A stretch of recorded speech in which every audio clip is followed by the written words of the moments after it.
신명기서 강의 47번째 시간을 갖겠습니다. 오늘 말씀의 제목은 살기 위하여 생명을 택하고입니다. 지난 강의 시간에 말씀드린 바와 같이 지금 모세의 메시지는 거의 끝을 향하고 있고 그의 리더십은 곧 여호수아에게로 이양될 것입니다. 그런 차원에서 오늘 메시지는 2세대 이스라엘 백성만이 아니라 오늘 예배하는 우리에게도 적용되고 붙들어야 할 아주 중요한 교훈입니다.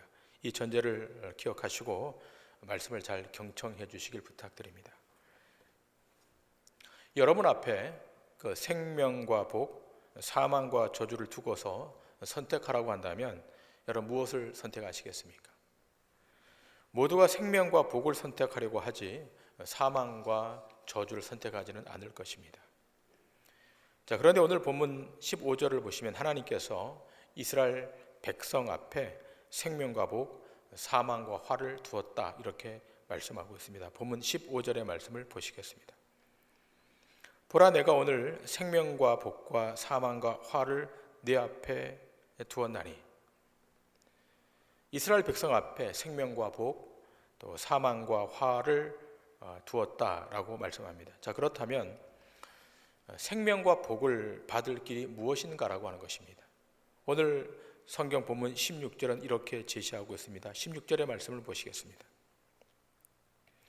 곧 내가 오늘 내게 명령하여 내 하나님 여호와를 사랑하고 그 모든 길로 행하며 그의 명령과 규례와 법도를 지키라 하는 것이라. 그리하면 내가 생존하며 번성할 것이요 또 내 하나님 여호와께서 내가 가서 차지할 땅에서 내게 복을 주실 것임이니라. 여호와를 사랑하고 그 명령과 규례와 법도를 지키라는 것입니다. 그리하면 내가 생존하며 번성하고 또 가서 얻을 땅에서 복을 취할 것이라고 말씀하십니다. 여러분, 만일 우리가 이스라엘 백성이라고 한다면 이 말씀을 어떻게 받아들이겠습니까? 당연히 이스라엘 백성들처럼 받아들일 것입니다. 다른 나라 백성들에게는 주지 아니한 하나님의 말씀을 우리에게 주신 것은 우리를 특별하게 대접하는 것인 줄 알고 여호와의 율법을 받아들이고 그 율법에 잘 순종해서 생명과 복을 받으려고 할 것입니다.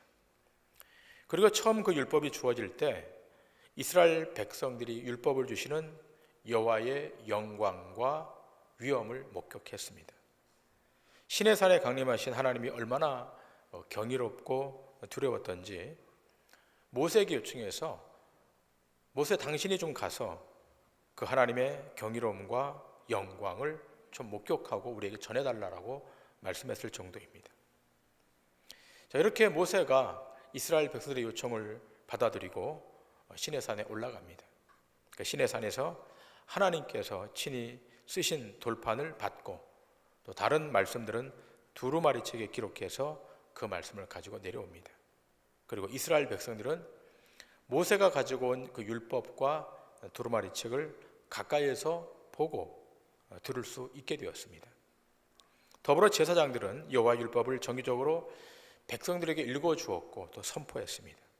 그리고 이스라엘 백성들은 어려서부터 여호와의 말씀을 들었고 또 그 말씀 앞에 순종했습니다. 그러니 여호와의 말씀이 하늘 높은 곳에 있다거나 또 바다 건너편에 있는 것이 아니라 아주 가까운 곳에 있었기에 늘 그 율법을 목전에서 대할 수가 있었습니다.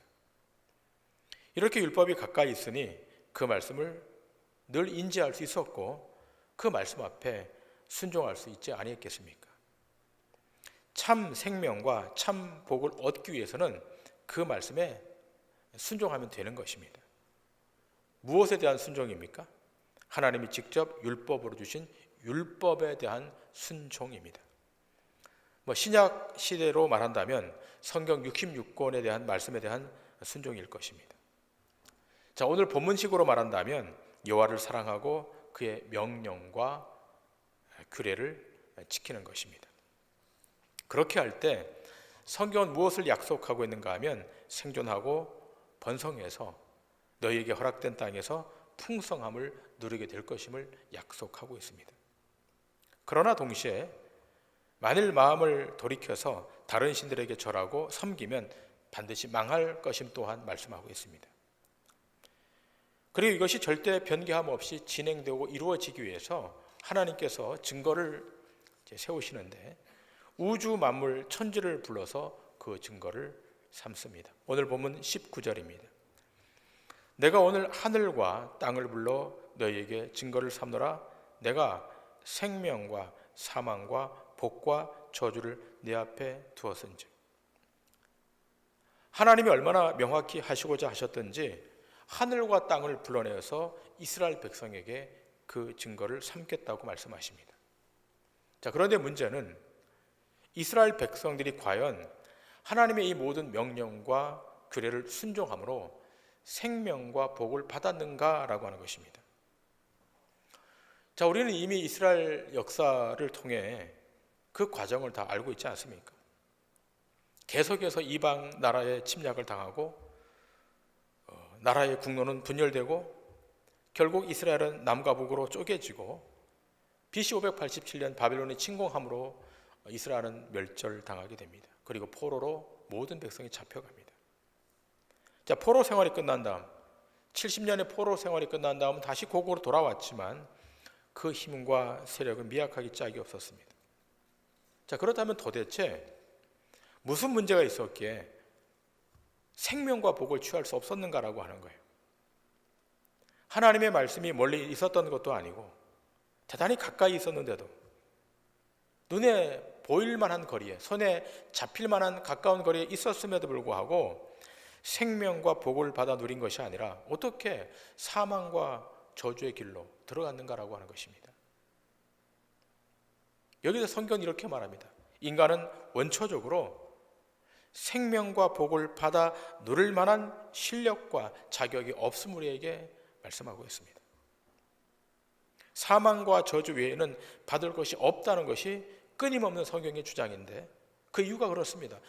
인간의 본성이 악하기에 아무리 생명이 던져지고 아무리 복이 던져져도 그 악한 본성 때문에 생명과 복을 취할 수 없다. 이것이 성경의 주장입니다. 여러분, 이스라엘 백성이 어려서부터 얼마나 말씀을 잘 암송했고 얼마나 잘 지켰습니까? 집안 곳곳에 말씀의 구절을 붙여놓고 손목에 메어서 그 말씀을 읽기도 하고 이마에 붙여서 미간에 붙여서 그 율법에 기록된 대로 살려고 얼마나 많이 노력했습니까? 그러나 빈번히 실패한 까닭은 보는 눈과 깨닫는 마음이 있지 않았기 때문입니다. 다시 말하면 영안이 닫혀 있고 마음에 넘을 수 없는 죄의 장벽이 놓여 있었기 때문입니다.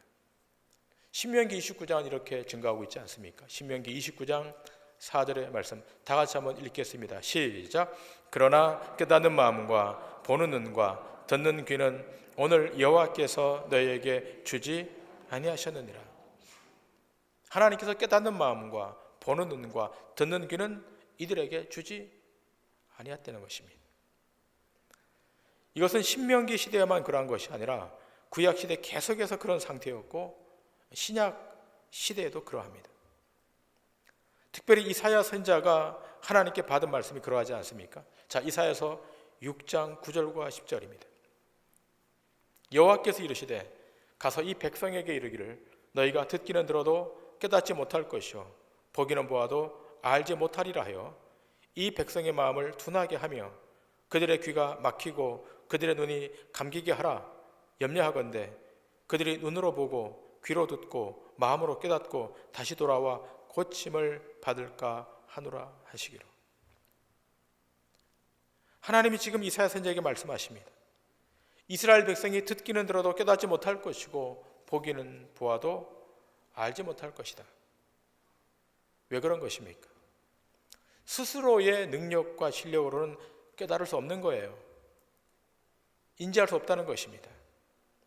아무리 공부를 많이 해도 아무리 높은 지적 능력을 갖고 있을지라도 하나님의 신적 계획과 그 뜻은 인간의 능력과 실력으로는 깨달아 알 수 없는 것입니다. 여기에 대해서 우리 주님도 제자들에게 이렇게 말씀하십니다. 마태복음 13장 10절 이하의 말씀입니다.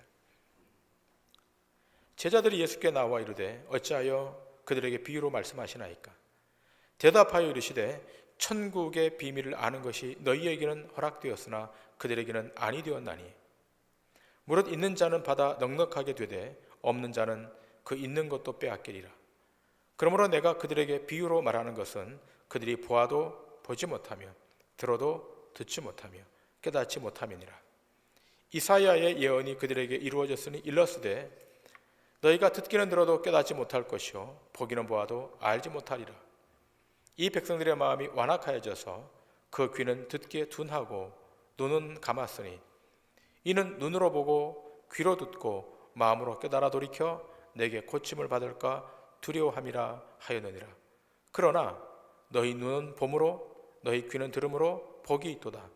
내가 진실로 너희에게 이르노니 많은 선지자와 의인이 너희가 보는 것들을 보고자 하여도 보지 못하였고 너희가 듣는 것들을 듣고자 하여도 듣지 못하였느니라. 자, 예수님께서 비유로 지금 제자들에게 말씀하시는데 이 제자들에게 말씀하시는 이 비유의 말씀의 그 근거가 이사야 선지자가 말했던 이사야서 6장 9절의 말씀을 인용하시면서 말씀하시는 겁니다. 천국의 비밀을 아는 것이 너희에게는 허락되었으나 그들에게는 허락되지 않았다는 것입니다. 그러니까 보기는 보아도 보지 못하며 듣기는 들어도 듣지 못하고 깨닫지 못하는 그런 상태에 있다는 거예요. 보여주는데 보지 못하는 거예요. 들려주는데 듣지 못하는 겁니다. 말씀이 선포되는데 깨닫지 못하는 겁니다. 그런 일단의 사람들이 있다는 것입니다. 또 반대로 보면 보게 되고 들으면 듣는 일단의 사람들이 있어요. 하나님이 이상을 보여주시는데 그 이상을 보는 거예요. 말씀이 들려지는데 그 말씀이 어떤 말씀인지 인지를 하는 거예요. 그런 일단의 사람들이 있다는 것입니다. 그러면 듣지 못하고 보지 못하는 그들은 누굽니까? 복음 바깥에 있는 사람들이에요. 반대로 보고 듣고 깨닫는 사람들은 누구입니까? 하나님의 선택 속에 들어와 있는 하나님의 권속들, 복음 안으로 들어와 있는 자들입니다. 예수님의 이 비유를 통해서 택한 자와 그렇지 않은 자를 명확히 구별하고 계시는 거예요. 그래서 본문에 그 대상이 지정되어 있지 않습니까? 너희와 그들. 여기서 너희라고 하는 것은 보여주면 볼 수 있는 자들이에요. 들려주면 그 말씀을 듣는 자들이에요. 하나님의 말씀이 선포되면 그 말씀을 깨닫는 자들이 너희입니다. 반대로 보여줘도 보지 못하고 들려줘도 듣지 못하는, 말씀이 선포돼도 깨닫지 못하는 자들은 그들이라고 여기 구분되어 있습니다. 자, 이러한 현상은 예수님 공생애 때만 있었던 것이 아니라 사도 바울의 사역에서도 동일하게 나타났던 현상이에요. 자, 사도행전 28장 23절 이하의 말씀입니다. 그들이 날짜를 정하고 그가 유숙하는 집에 많이 오니 바울이 아침부터 저녁까지 강론하여 하나님의 나라를 증언하고 모세의 율법과 선자의 말을 가지고 예수에 대하여 권하더라. 그 말을 믿는 사람도 있고 믿지 아니하는 사람들이 있어 서로 맞지 아니하여 흩어질 때 바울이 한 말로 이르되 성령이 선지자 이사야를 통하여 너희 조상들에게 말씀하신 것이 옳도다. 일러스되 이 백성에게 가서 말하기를 너희가 듣기는 들어도 도무지 깨닫지 못하며 보기는 보아도 도무지 알지 못하는도다. 이 백성들의 마음이 우둔하여져서 그 귀로는 둔하게 듣고 그 눈은 감았으니 이는 눈으로 보고 귀로 듣고 마음으로 깨달아 돌아오면 내가 고쳐줄까 함이라 하였으니 그런즉 하나님의 이 구원이 이방인에게로 보내어진 줄 알라. 그들은 그것을 들으리라 하더라. 자, 지금 사도 바울도 복음을 증거하고 있는데 그 복음의 증거에 반응해서 믿는 자도 있고 믿지 아니하는 사람도 있다라고 말하고 있습니다. 자, 본문 24절의 말씀을 다시 한번 올려주시기 바랍니다. 자, 이렇게 기록되어 있습니다. 그 말을 믿는 사람도 있고 믿지 아니하는 사람들로 있다는 것입니다. 사도 바울이 복음을 증거합니다. 탁월한 복음 증거자입니다. 유대교에서 개신교로 기독교로 개종한 사람입니다. 하나님의 말씀에 놀라운 능력이 있습니다. 그럼에도 불구하고 일단의 사람은 믿는가 하면 또 일단의 사람은 믿지 아니한다는 것입니다. 자, 그럼 이 현상이 어떻게 일어난 현상입니까? 이것은 이사야 선지자가 말했던 그 말씀의 기인에서 일어난 현상이에요. 바울같이 탁월한 복음 증거자가 복음을 증거해도 지금 이 신약시대식으로 말한다면 한 세기에 한 번 나올까 말까 하는 탁월한 설교자 찰스 스펄전이 설교를 하고 21세기 최고 복음주의 설교자였던 빌리 그레함이 설교한다 할지라도 듣고 돌이키는 사람이 있는가 하면 들어도 전혀 돌이키지 않은 사람이 있다는 거예요. 왜 그런 것입니까? 이사야 선지자가 증거하는 것처럼 그 백성의 마음이 우둔하여져서 귀가 둔하여져서 눈이 감겨져서 그것이 하나님의 말씀인지 분별할 수 없다는 거예요.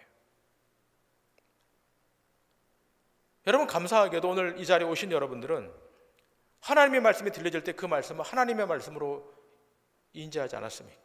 하나님이 이상을 보여주실 때 그 이상을 하나님의 이상으로 본 거예요.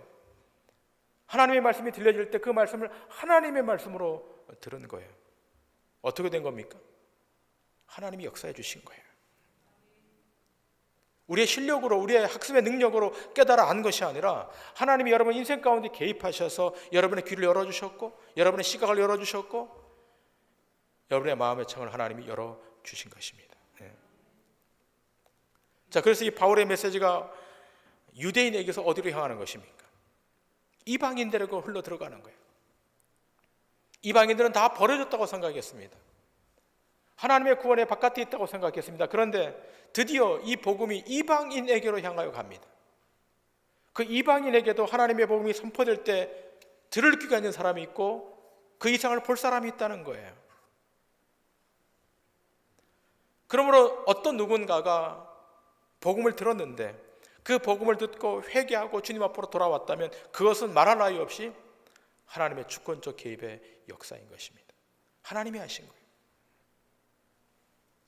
여러분, 시편 51편을 보시면 다윗이 밧세바를 범한 후에 이것이 발각이 돼서 하나님 앞에 회개하는, 통회하는 장면이 거기 등장합니다. 자, 다윗이 이런 고백을 하지 않습니까?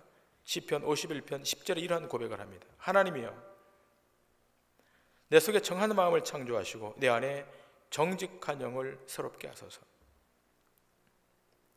자, 이 기도문은 다윗이 범죄한 다음 하나님 앞에 탄원하면서 하나님 앞에 기도했던 기도 문구입니다. 자, 그런데 이 기도 속에 우리가 주목할 대목이 있지 않습니까? 하나님의 내 속에 정한 마음을 창조하시고라고 하는 대목입니다. 여러분, 이 정한 마음이라고 하는 것은 정직한 마음이에요. 그 정직한 마음을 창조해달라고 하나님 앞에 탄원하는 거예요. 자, 그런데 가만히 생각해 보면 다윗이 얼마나 정직하게 살아왔습니까? 자기를 죽이려고 했던 사울을 2번씩이나 살려주었던 정직했던 사람이었어요. 다윗의 이 정직함은 백성들도 알고 있었습니다. 자, 그런데 간음하고 살인 방조까지 하고 나서도 다윗은 자기 죄가 얼마나 컸던지를 몰랐던 거예요. 자, 그런데 어느 날 나단 선지자의 강력한 책망을 받고 나서 자기 죄가 얼마나 컸던지를 인지하게 돼요.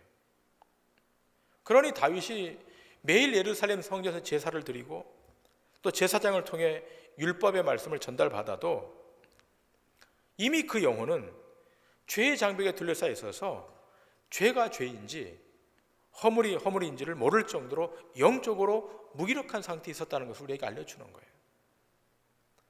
그런데 나단 선지자가 다윗의 죄를 건드니까 옷을 찢고 가슴을 치며 하나님 앞에 탄식하고 회개하는 거예요. 그렇게 해서 이 시편 51편이 만들어진 것이고, 그렇게 해서 고백했던 내용 가운데 아주 중요한 고백이 시편 51편 8절에 기록되어 있습니다. 자, 이렇게 기록되어 있지 않습니까? 내가 즐겁고 기쁜 소리를 들려주시사 주께서 꺾으신 뼈들로 즐거워하게 하소서. 자, 이 본문을 가만히 보면 우리가 주목할 부분이 있는데 주께서 꺾으신 뼈라고 하는 대목입니다. 자, 이 뼈라고 하는 단어는 히브리의 에젬이라고 하는 단어입니다. 이 단어는 종종 마음이라고 하는 단어와 병행해서 쓰여집니다. 또 예레미야서에서는 이 단어가 이렇게 쓰여지고 있지 않습니까? 예레미야서 20장 9절입니다. 내가 다시는 여호와를 선포하지 아니하며 그의 이름으로 말하지 아니하리라 하면 나의 마음이 불붙는 것 같아서 골수에 사무치니 답답하여 견딜 수 없나이다. 자, 이 골수에 사무친다라고 할 때 이 골수라고 하는 단어가 애잼이라고 하는 단어와 동일한 단어입니다. 자, 이 애잼이라고 하는 단어는 뼈, 골수, 마음이라고 하는 단어와 똑같이 쓰이고 있습니다. 그러므로 이 뼈라고 하는 단어는 단지 사람의 뼈 자체만을 의미하는 것이 아니라 이건 상징적 의미가 그 배경에 담겨 있습니다. 여러분, 뼈는 사람의 몸의 기관 가운데 얼마나 중요한 기관입니까? 근본에 가까울 정도로 중요합니다. 뼈가 상하면 사람이 꼼짝을 못해요. 뼈가 상해서 당하는 고통은 말할 나위 없는 엄청난 고통입니다. 자, 그런데 아이러니한 것은 다윗은 그 꺾인 뼈들로 인해 즐거워하게 해달라고 하나님 앞에 요청합니다. 역설적인 고백 아니겠습니까?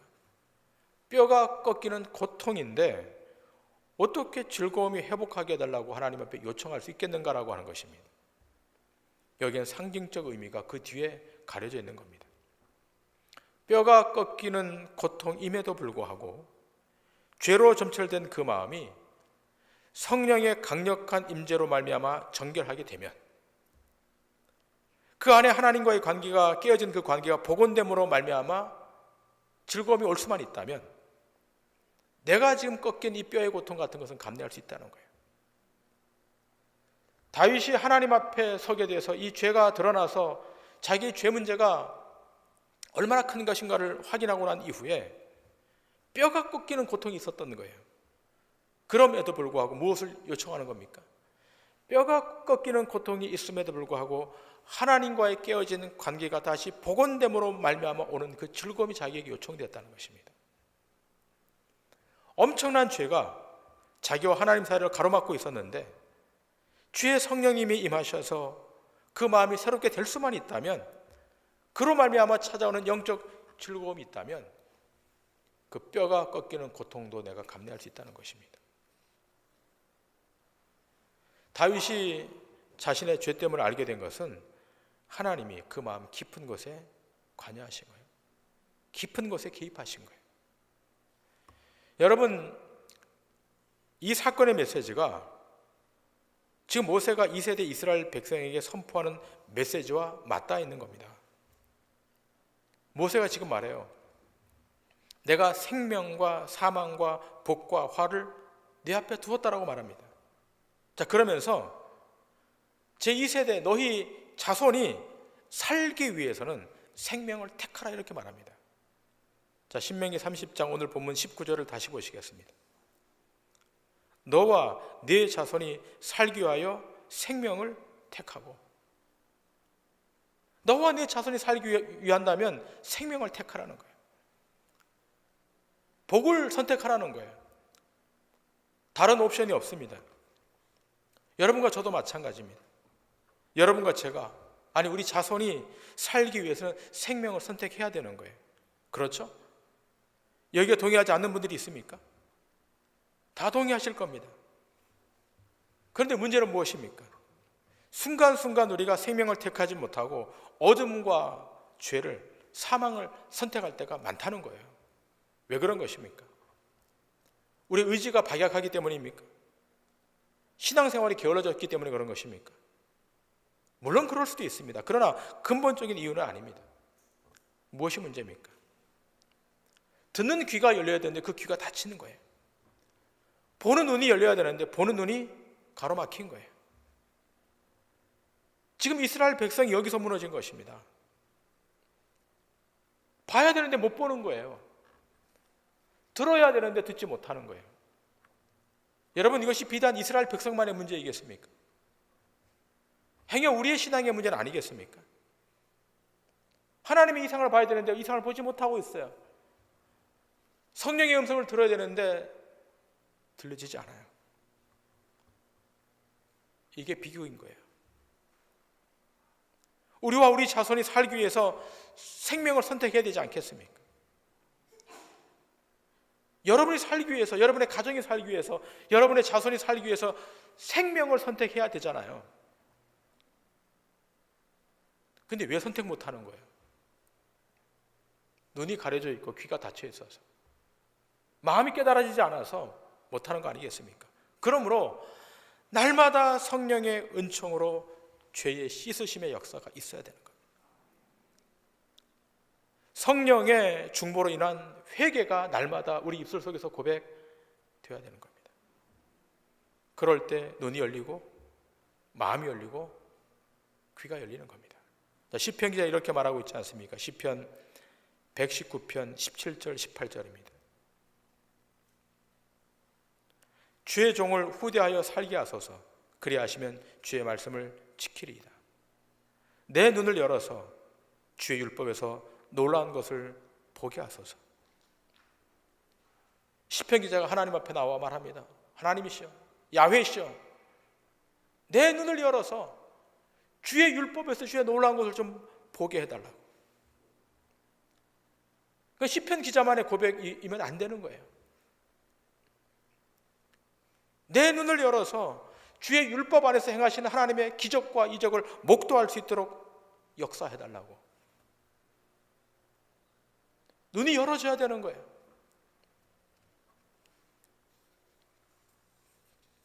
오늘 이 간구가,